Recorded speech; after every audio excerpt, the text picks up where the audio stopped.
Waliokufa Myanmar kutokana na tetemeko wafikia karibu 700.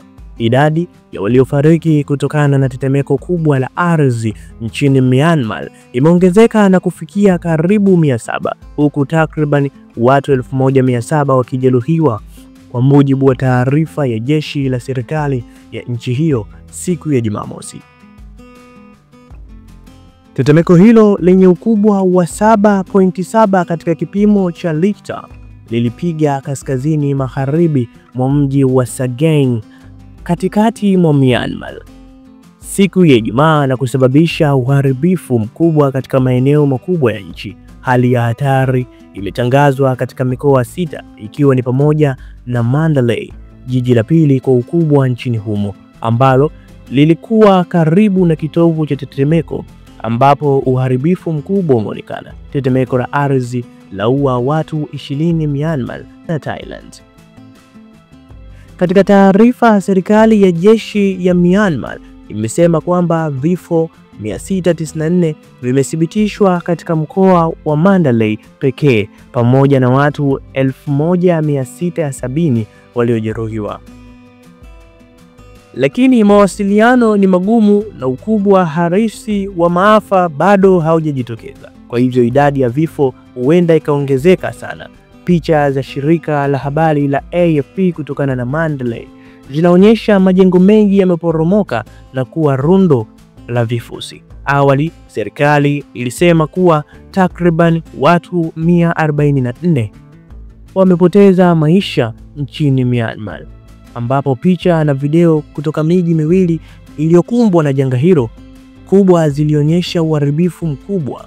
Mkuu wa serikali ya jeshi la Myanmar, Jenerali Min Aung Hlaing, alisema kuwa idadi ya vifo na majeruhi inatarajiwa kuongezeka wakati alipokuwa akitoa taarifa kupitia television, na kuongeza kuwa watu wengine 730 wamejeruhiwa nchini humo.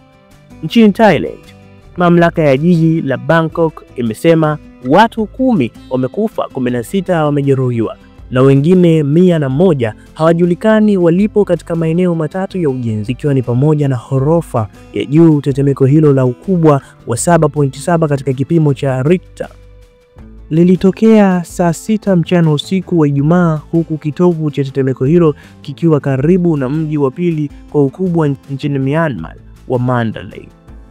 Baadaye kulifuatiwa na matetemeko mengine madogo, mojawapo ikiwa ni ukubwa wa 6.4 katika kipimo cha Richter. Tetemeko la ardhi la poromosha jumba la ghorofa la Bangkok huko Mandalay. Tetemeko la ardhi limeripotiwa kuporomosha majengo kadhaa, ikiwemo jengo kubwa zaidi la watawa katika jiji hilo. Picha zilizosambaa mitandaoni kutoka mji mkuu wa Myanmar, Nay Pyi Taw, zilionyesha wafanyakazi wa uokoaji wakiwavuta waathirika kutoka kwenye vifusi vya majengo mengi yanayokaliwa na watumishi wa umma. Serikali ya Myanmar imetoa wito wa msaada wa damu ambayo inahitajika kwa haraka katika maeneo yaliyoathirika zaidi. Kuna wasiwasi wa jinsi ya kuyafikia maeneo yaliyoathirika kufuatia barabara nyingi, mabwawa kupasuka na madaraja kuporomoka. Myanmar iko katika ukanda unaokumbwa mara kwa mara na tetemeko la ardhi, ingawa matetemeko mengi hutokea katika maeneo yenye wakazi wachache na si katika mji kama ile iliyoathirika siku ya Ijumaa. Watu zaidi ya 120 walifariki kufuatia tetemeko la ardhi Tibet.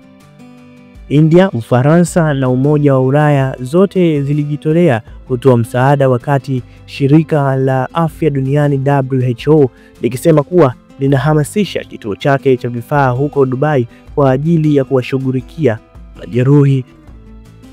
Rais wa Marekani Donald Trump alisema Ijumaa kuwa Marekani ingesaidia katika kukabiliana na athari za tetemeko la ardhi lililotokea kusini mashariki mwa Asia.